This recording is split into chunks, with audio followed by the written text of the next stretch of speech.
I'm the only female, or where females are very few. So in my class, like I said, I'm the only female, and there's a whole bunch of guys.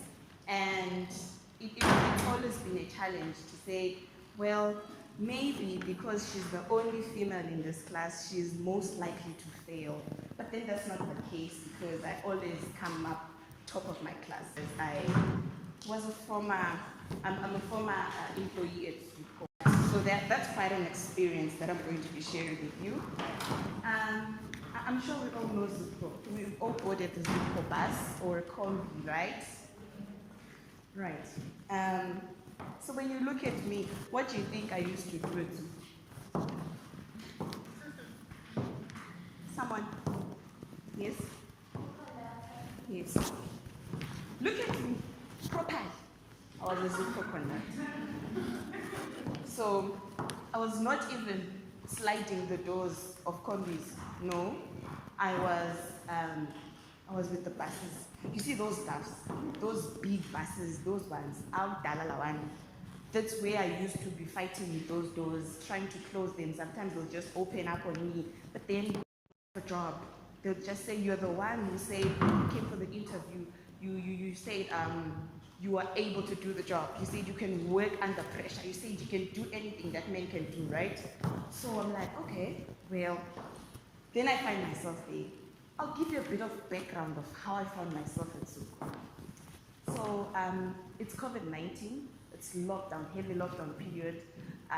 Everything is closed down, and no one is, most of us were spending time with our families, a whole 21 days. We thought that was going to be temporary, but it wasn't. 21 days locked up with a bunch of people, your family, and you get to learn their habits that you don't necessarily like. I mean, men were spending time with their women. Typical story was,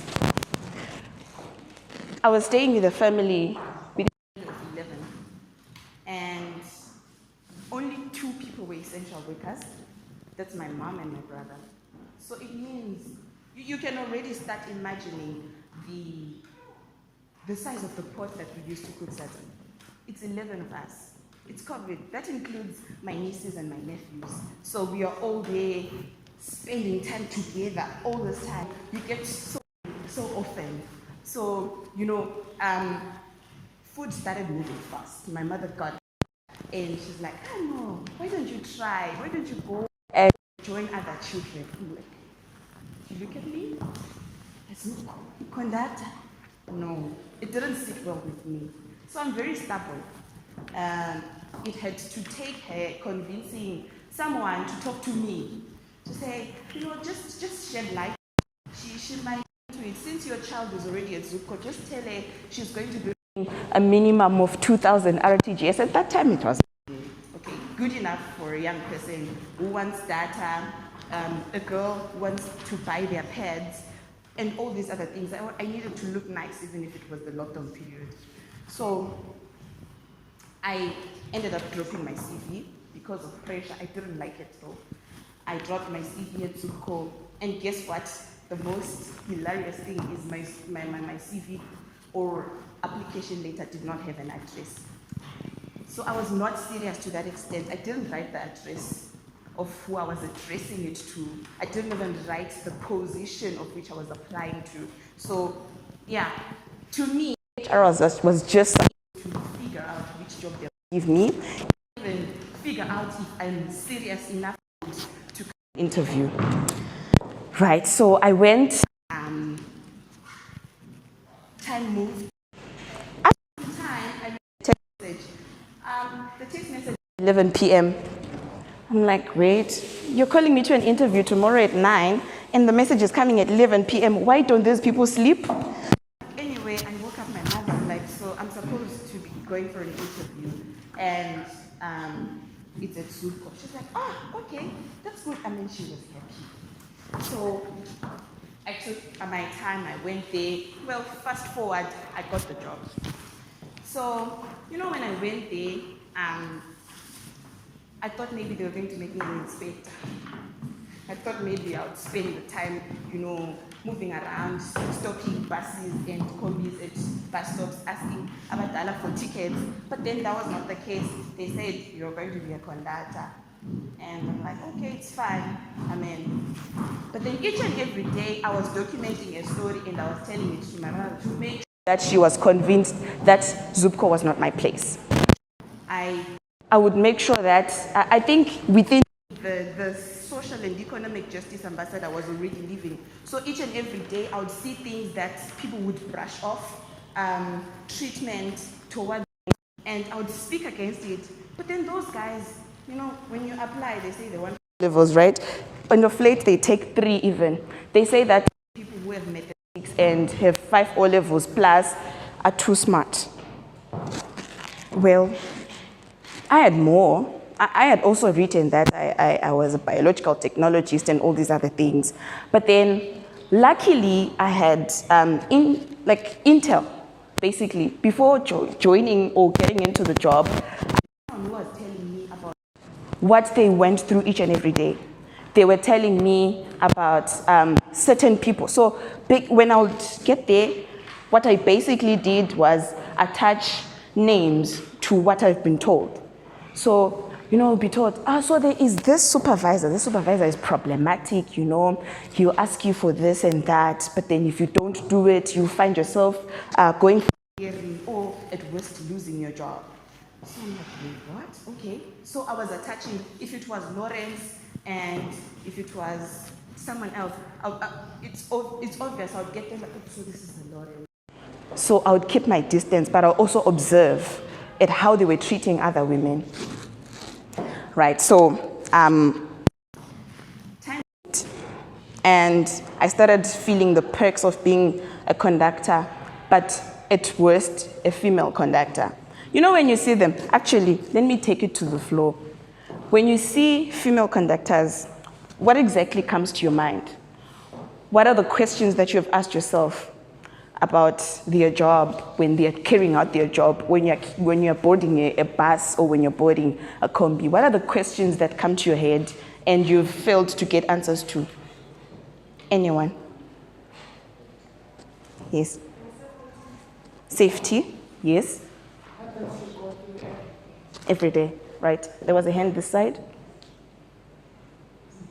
Right. So basically, safety is most important. I'll touch on the safety issue. Those people are not safe. Number one, you wake up each and every day at 12 midnight. Let me give you a breakdown of the schedule. 12 midnight, you bathe. That's what I'll do. Bathe, start updating because they are like ZUPCO WhatsApp groups. So you start updating the people who are on the bus so that you tell them to come pick you up each and every day. And whilst at it, there is no set schedule. You can be picked up at 1 a.m. The next day, you can be picked up at 2 a.m. or 3 a.m. It was normal at that time. When I started, I think I missed 2 staff at home. I didn't follow. The rule was if staff bus leaves you first bus and come to work, I didn't. I would stay at home. That was like one of my off days that I gave myself. Not but it was necessary. So the buses picked you up. Work starts at 4 a.m. So I remember because I stay in Hillside, the bus was covering the eastern suburbs. So it means it would move all the way from Simenside, go to Mahachula. The last place was the barracks, Bizo barracks, and then it moves until it comes inside around 3 a.m. Those are the days when I would at least get a bit of sleep, and work starts at 4 a.m. The unsafety of it is sometimes the driver would say, your road is bad, so I'm not going to come in through your road. You need to come to the bus, and the bus is at the main road. But then the rule was you're not supposed to walk for over 100 meters going to a staff bus because it's 2 a.m. Anything can happen to you. But, drivers, those people are hot-headed. They'd say, no, it's either you come to the bus or we are leaving you. So you would have to choose. Do I want my supervisor to write a report and say I was absent at work and end up going to a hearing which might lead to me losing my job? And this is COVID-19. There is no way I'm going to get a job. Everyone else is stuck at home. Their lives are not moving. So at least I'm getting 2,000 and a daily ration, which is lunch. At that time, it was 100 bond. And with time, I remember there was a case in point, we had dropped off this girl and she was raped, sadly. And there was no accountability. Nothing happened to the driver. Nothing, like basically all we knew was there was, oh, you guys need to be safe, or you guys need to make sure that when the driver says come to this space, ask someone to accompany you. Now I'm waking up my mother every day to accompany me to the bus stop because I also need, and when my mother was not home, my brothers would have to, fill in the spot. Then we go back. The case was, we dropped off this other girl. Actually, we went to pick her up, and immediately when the staff bus left, robbers broke into the house. They knew that she's going to work, so it means they'd been studying that each and every day she'd leave around 2 a.m., so it's safe to get in and rob or break in through the window, something like that. So rape was an issue. Another issue was general, sometimes when you're being dropped off, because the bus that you use to come to work is the same bus that's going to drop you off tomorrow. So whilst the bus is moving, it's doing drops and pickups, you get it? So as time that when you're being dropped off, you're carrying a bit of money. I mean, you're just carrying your ration. But then at that time, anyone can just ambush you because they want that money. Because apparently, I'm a conductor with money, but then they don't. Well, another case in point about safety was when one of the employees at ZUPCO got robbed. So at ZUPCO, you are not robbed until you have a scar, or maybe you're on a deathbed in hospital to show that you were fighting for the money, because what's so important to them. So someone got robbed, they took away the bag had 11,000 RTGS, well, ZWL, right? And they're like, you don't have a scar, so you need to pay it back. Each and every day I was recording the injustices that were happening. I didn't like it, so I tell it to my mom. Until my mother was convinced, you need to leave this job, it's not good enough for you. But I'm like, well, you said you needed help. And also schools hadn't opened for me to continue with my learning, right? So the fact that someone had to do that. Another case in point, there was an accident. A ZUPCO bus was involved in an accident, and I think most of you know about it. It was along Luveve Road.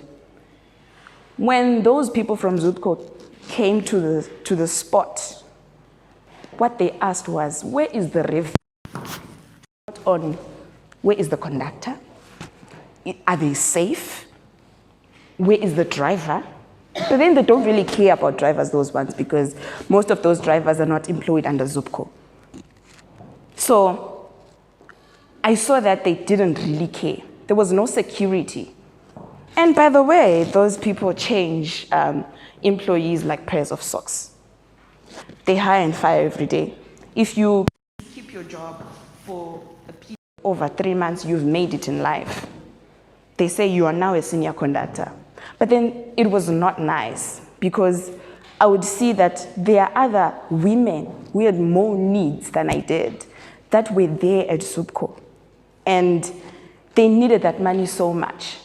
But then there's all those other people. You're not only being fought by the fact that you are tired, you're brain drained each and every day, and You have to keep up with someone saying, revenue. The revenue is too low. It means you've been stealing money. Oh yeah, so if the revenue is low, it means you were stealing. So a conductor is a thief. That's how the institution is.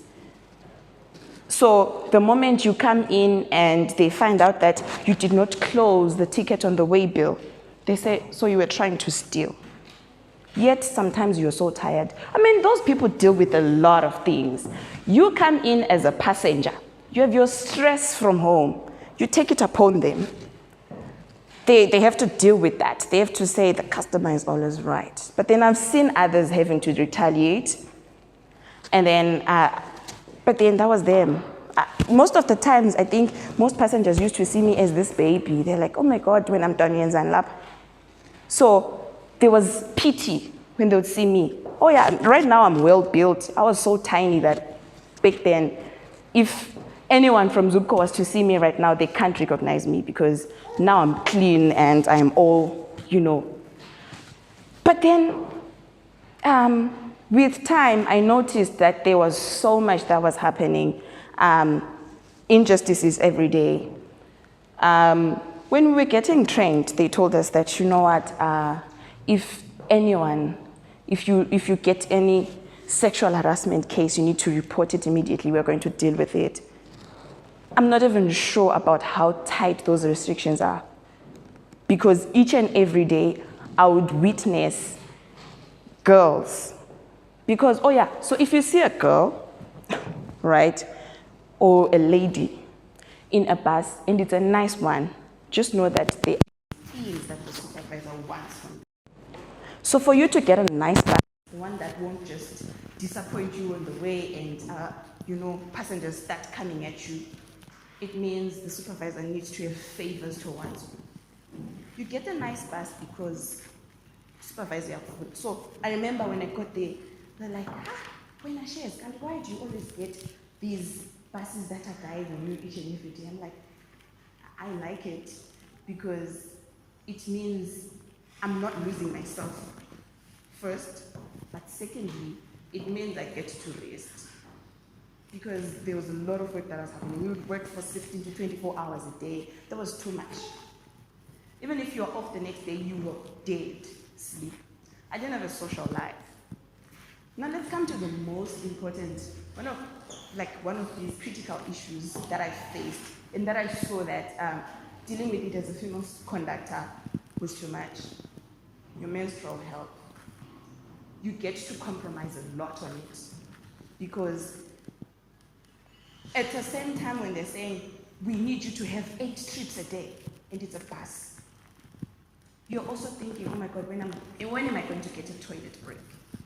I remember this other time I had to stand out to my driver, and I'm like, if I don't tell you, disaster's going to happen either way, so I need not to compromise on it. Soon after loading the bus at Hamar Bay, I told the driver I need a toilet break. So with passengers, we are going to turn this bus towards the depot, and I'm going to take my 5-minute toilet break, and I'll be back. Of course, they were shouting. They're like, oh my God, and I'm like, I can't really compromise. So the importance of standing out, you don't get to compromise. But then all I'm saying is, it's not all the bays that have toilets even. Hamara doesn't. So you need to go to the depot. And sometimes you wouldn't get lunch hour. They'd say no. So you're not going to take a lunch hour because you're going to miss out on revenue. We need so much revenue. And once we need so much revenue, you can't go to the depot and have your lunch. It was not a lunch hour. So they'd say, now you can just park your bus right here, right? And wait in the queue. Whilst you are here, you are taking your break. It's not good. But well, those are the perks of being a female conductor that I saw. I tried to talk to my supervisor about it, but then they don't want smart ones. Once you're smart, they're like, this one is too smart. They can't have just 5 O levels. So they then lowered the minimum requirements for you to be a conductor or an employee to 3 O levels. They're like, these ones are too smart because they don't want the challenge. And, you know, for me to start being a social and economic justice ambassador, it's because I was told by someone, don't let any opportunity slide for ZUPCO. So whilst I was in the job within a month, I had applied to be part of the Sage Academy. And I was told I had been accepted. And someone was like, don't let any opportunity slide for ZUPCO. I went there, and I told my supervisor, I'm like, so there is an issue. I lied. I killed their sister. No, I don't have a sister, but I said a sister of mine died in Nyanga. But then I was going there for a Sage Academy. I took those days, and when I came back, I was empowered. I knew that I needed to speak out against certain things. But then also my contracts, those contracts are like 5 months, 6 months, 1 month. So there's no job security. So you can imagine being a female conductor and you're expecting to do something with the money that you're going to give there. And sometimes those inspectors may just find fault on you or plant a fault in your bus. We lived with that each and every day. So I went for Sage Academy. I became different. Then I didn't renew my contract. I decided to take a 1-month break because before schools could open. So right now, as I'm standing, I know that each and every female conductor who's at ZUPCO is facing lots of, there's also hate speech that you get from conductors or lawyers, jailer, or even the sexual harassment that comes verbally to say, hey, in when I'm done, I'm fit. I didn't like it. I spoke out against it, but others let it in. Simply because if you don't take it in, you might be the blackbird in the place. So with this, I hope we're going to talk about and advocate for the female conductors or the ladies who are found in spaces with the transport sector, where there is pressure, where you need to be efficient and where you need to be reliant to your customers, but then you are losing yourself in the process. I hope we're going to fight for policies that are going to safeguard that spaces male dominated.